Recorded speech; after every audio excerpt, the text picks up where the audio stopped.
Olá, irmãos, que Deus abençoe cada um de vocês.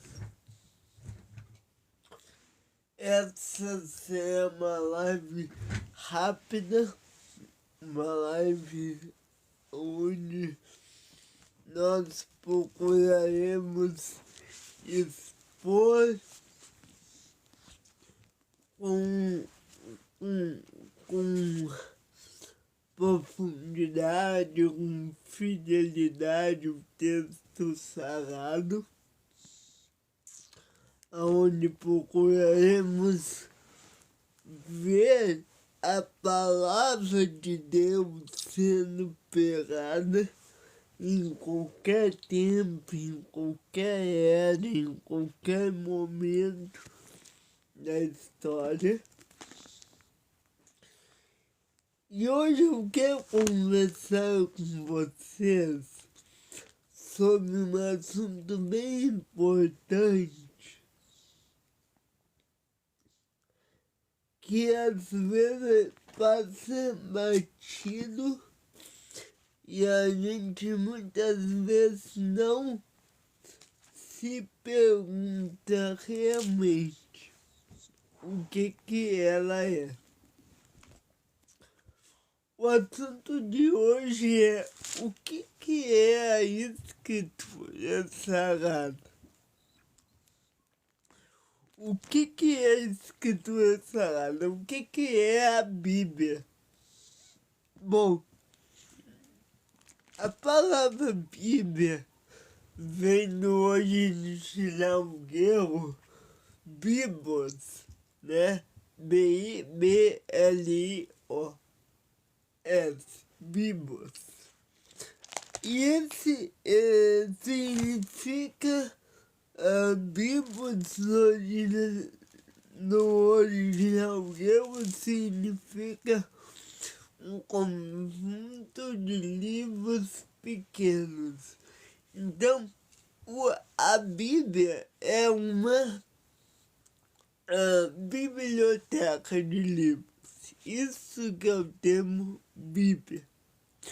Mas por que o termo Bíblia foi atribuído a este livro sagrado, sendo que o termo não conota nada de Deus, só fala que é um conjunto de livros pequenos.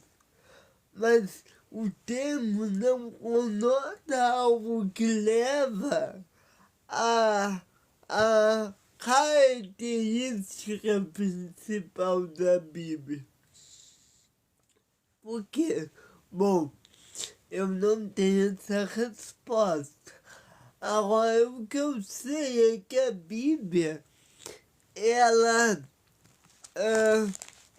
foi escrita por 40 autores diferentes em quase um século de mais de um ou dois séculos de escrita, né?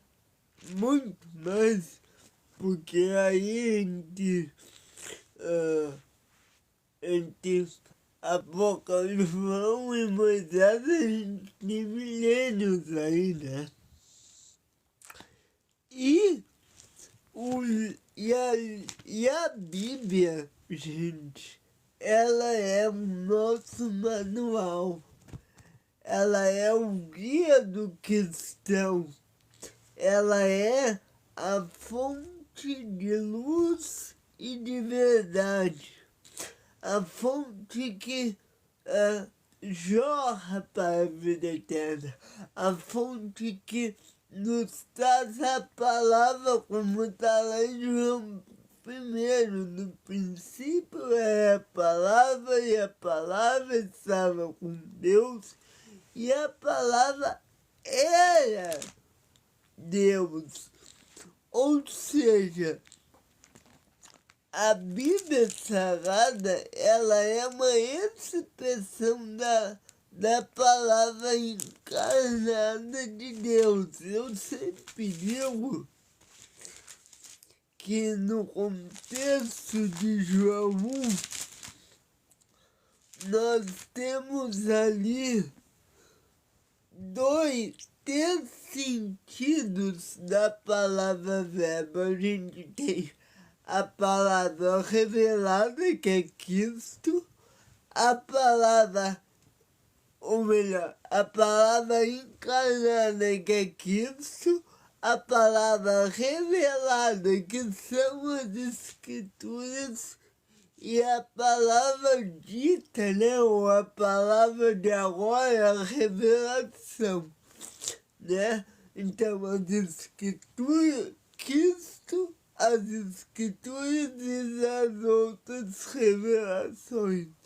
Então, no contexto do Novo Testamento, a palavra de Deus é manifesta por meio da Escritura.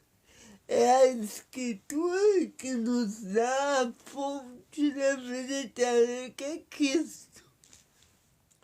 Então, se eu não tenho a Escritura, como eu terei a fonte revelada de Cristo? É por meio da Escritura que eu consigo me manter em pé, que eu consigo buscar fonte para minha justificação. Eu peço que você abra sua Bíblia lá na carta de Paulo aos Romanos, no capítulo 10, no verso 4, que diz assim: porque o fim da lei, deixa eu pegar aqui, porque eles, Romanos 10, 2, porque eles dão testemunho de quem tem zelo por Deus, mas não com entendimento.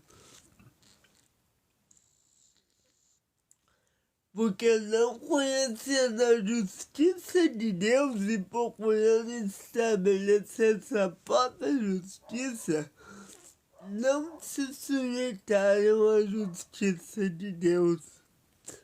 Porque o fim da lei é Cristo para a justiça de todo aquele que quer.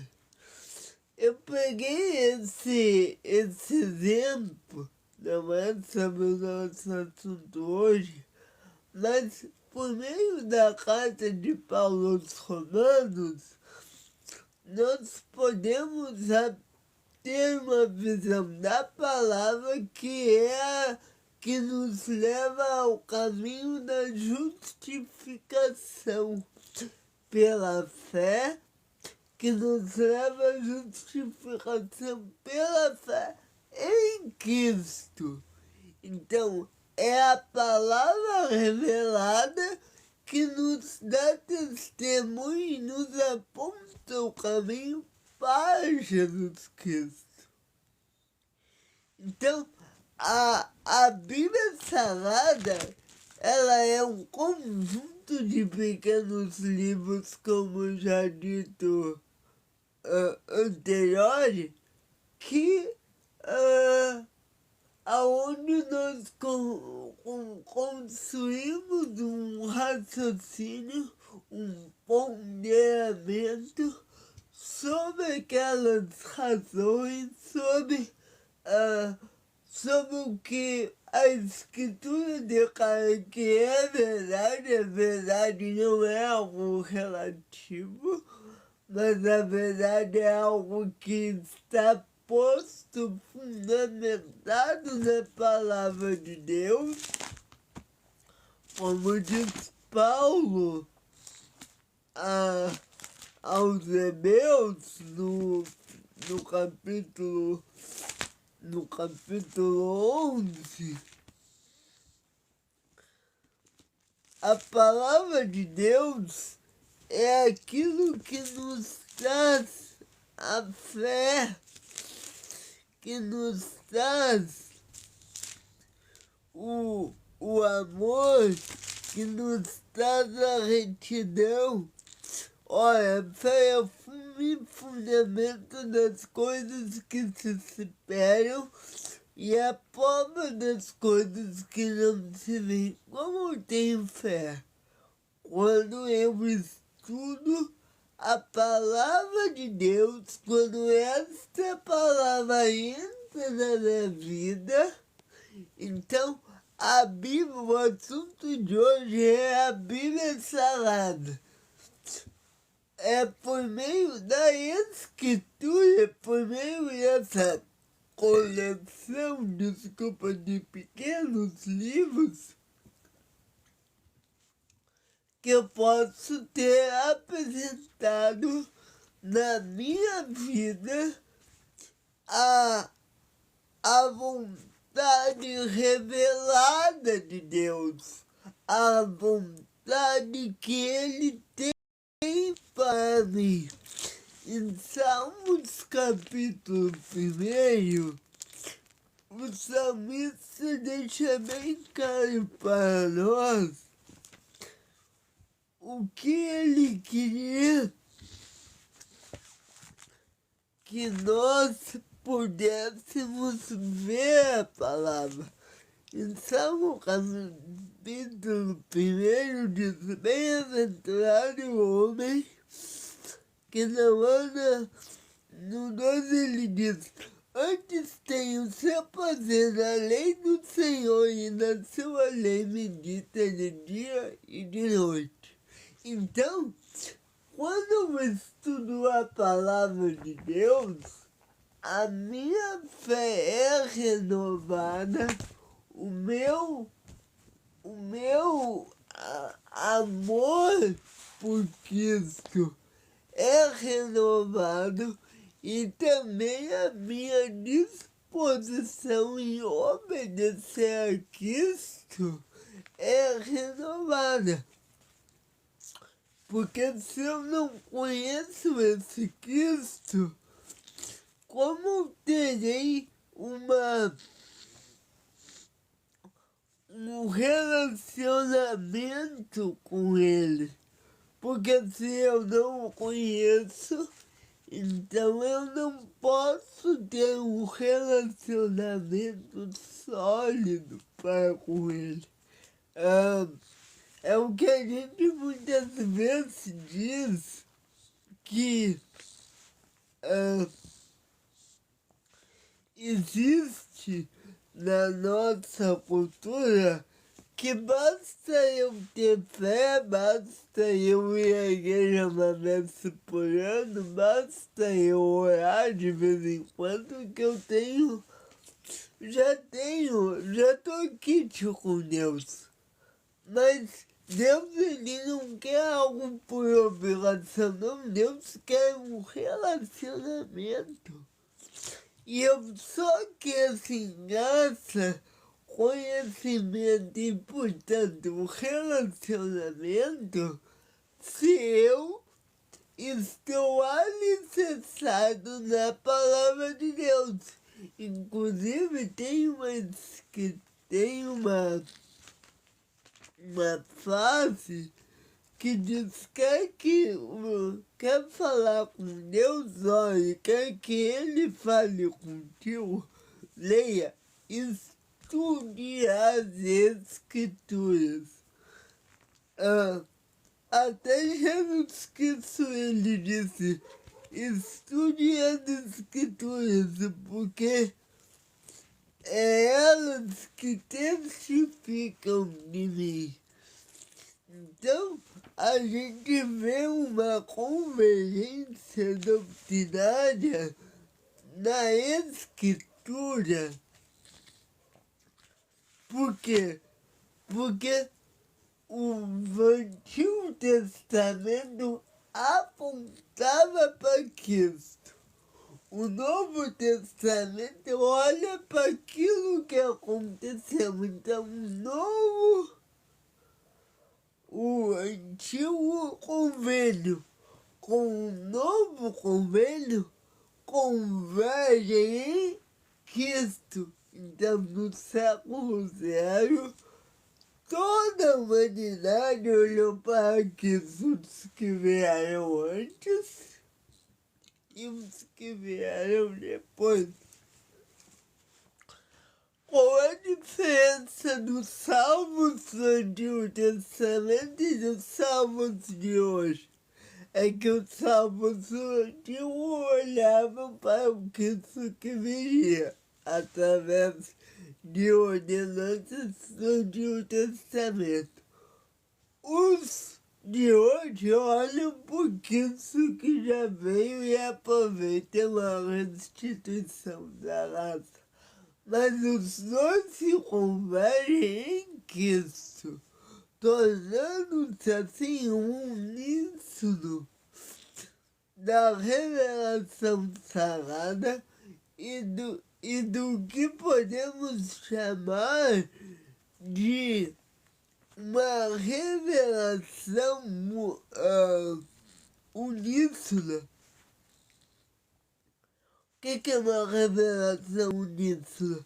É aquilo que todos podem olhar, os antigos, os atuais e os que virão depois, podem olhar e ter certeza que aquilo é realmente a palavra de Deus. Quando, por exemplo, Jesus Cristo queria se referir à Escritura, ele dizia: ouviu o que os antigos disseram, não cometerás adultério. Eu, porém, vos digo, qualquer que olhar para uma mulher com desejo impuro já cometeu adultério com ela. Jesus olhava para as Escrituras do Antigo Testamento para trazer luz a uma nova atualização da lei, não um aniquilamento de lei, mas uma visão, já uma atualização da lei. Nós veremos isso quando nós estudarmos a atualização da lei. Nós veremos a palavra de Cristo, porque ele se mostrava totalmente de acordo com o Antigo Testamento, e os profetas, os judeus, não notavam isso, mas que estava totalmente de acordo com o Antigo Testamento.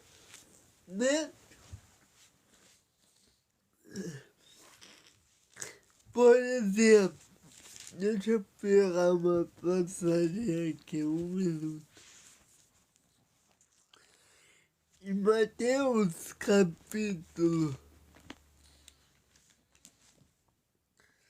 deixa eu achar aqui, cadê? Quando Jesus, ele está pegando aos judeus, tanto no sermão profético, quanto no sermão dominical, ele diz isso, que a lei é boa e que nós deveríamos dar ouvidos ao que os nossos pais, ou seja, os judeus, diziam. Mas que agora houve uma atualização da lei. Então, que isso ele profetiza sobre as escrituras com base nas escrituras.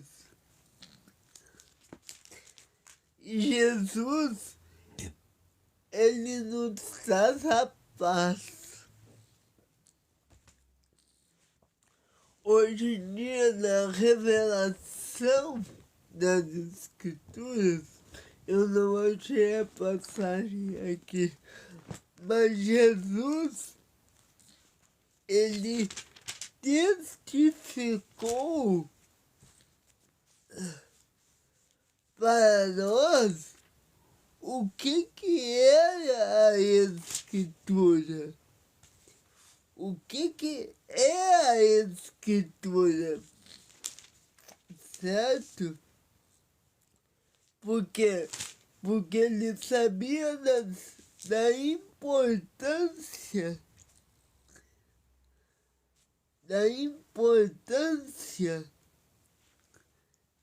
da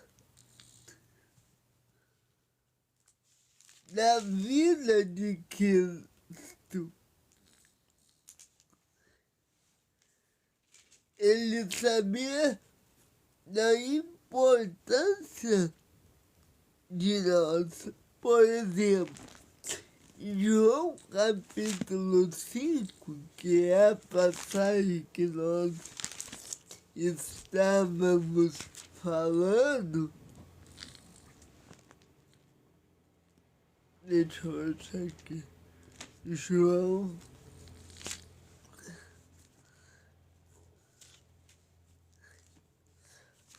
Aqui Jesus, ele fala de algo muito importante em João capítulo 5, aonde ele testifica que a escritura é a fonte da vida. João capítulo 5, deixa eu ver aqui, verso 39, olha o que ele diz. Examinai as escrituras, porque vós cuidais ter nelas, ou vós julgais ter nelas, a vida eterna. E são elas que testificam de mim.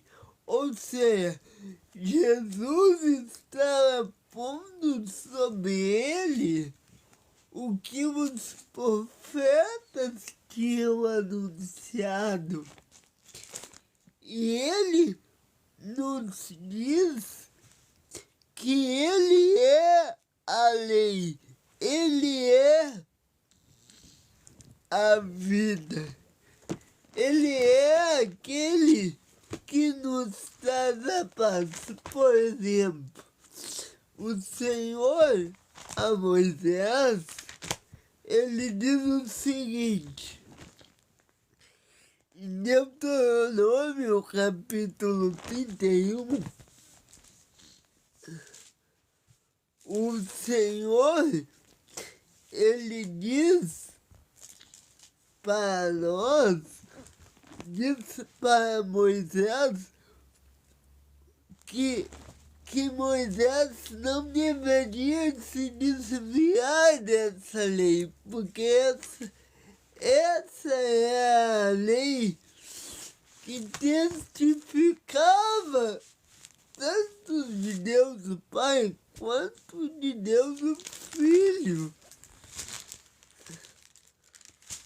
Olha só, Deuteronômio 31, 10 e 11. E deu-lhes ordem a Moisés, dizendo,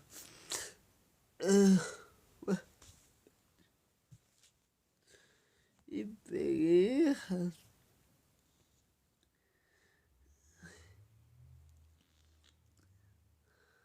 Cadê? Ajunta o povo, homens e mulheres, e pequeninos, os